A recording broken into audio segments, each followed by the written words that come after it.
Okay, on to question number 3. So this is a question on what the debugger's output looks like and on registers. So first off, part A, which register stores the address used as the reference for the location of variables on the stack? So the fact that it says stack should give you an indication that it's either ESP or EBP. These are the stack pointer and the base pointer. So EIP is the instruction pointer. ESI we don't know anything about. EAX is the accumulator register. It's used for math.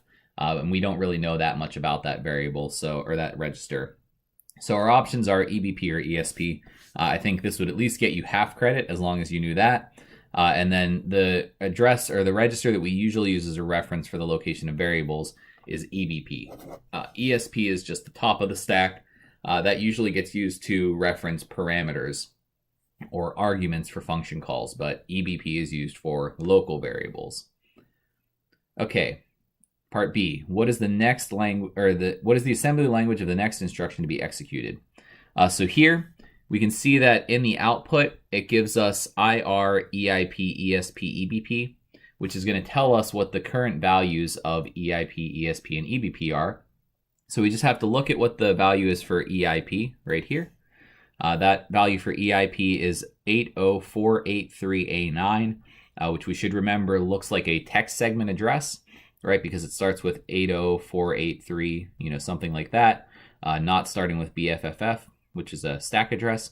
So now all we have to do is find the instruction that matches that address. So we look over here in the left column and see that this line 80483A9 matches. And if we read over, the assembly should be call OX80482A0.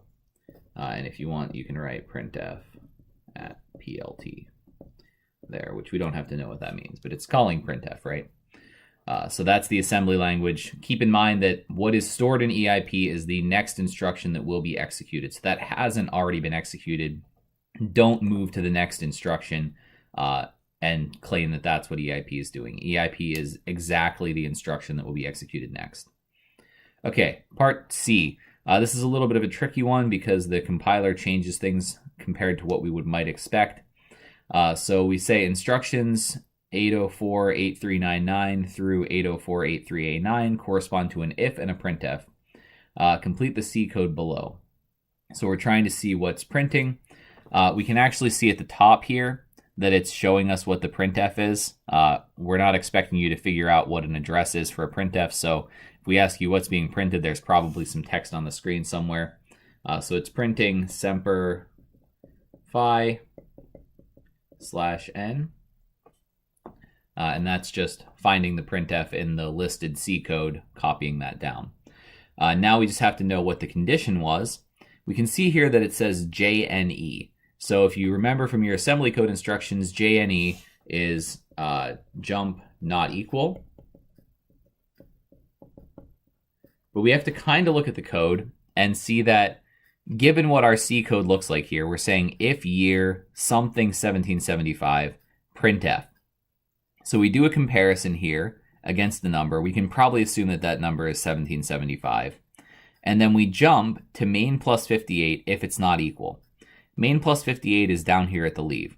So what that's doing is if it's not equal, we don't print.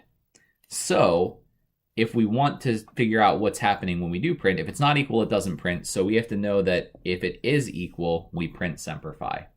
So if the year is equal to 1775, then we print this. So it's basically just here that the compiler decided to generate the reverse of the instructions. Rather than jumping to the code that prints, it tries to jump over the code that prints if the condition is false. Okay, so that's just based on the compiler's sort of ability to structure the code however it wants to. Okay, that's it for question 3.